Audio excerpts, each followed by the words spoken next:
हरिहर सुगनवा अरे उड़ी जाता ससुर दुआर रे लालनावा। जंगल के हुआ तू हरिहर सुगनवा अरे उड़ी जाता ससुर दुआर रे लालनावा। अरे उड़ी जाता ससुर दुआर रे लालनावा। ससुर दुआर माय का चंदन का पेड़वा। ससुर दुआर माय का चंदन का पेड़वा। अरे पंख पसारी जे बैठे रे लालनावा। ससुर दुआर माय का चंदन का पेड़वा।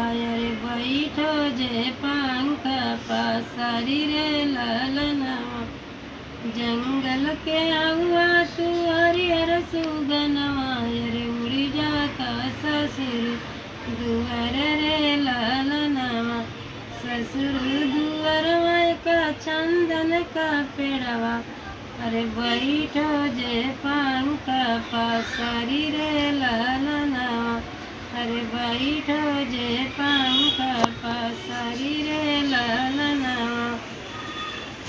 दुलराम बैठल ससुर का देखल। दुलराम बैठल ससुर का देखल। अरे वही पर से मोहर लूटाव रे लालनावा।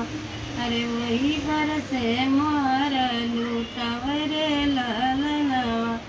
दुलराम बैठल जेठवा का देखल।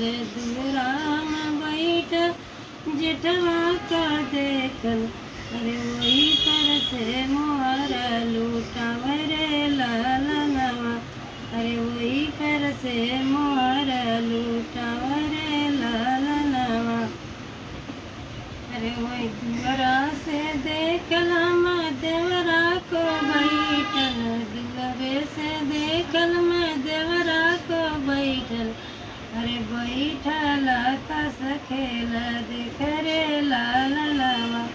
अरे बैठल हम तस खेलत देख रे लालनावा।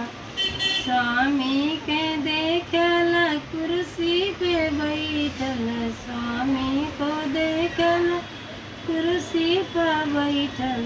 अरे मास्टर लेता इम्तिहान रे लालनावा। अरे मास्टर लेता इम्तिहान रे लालनावा।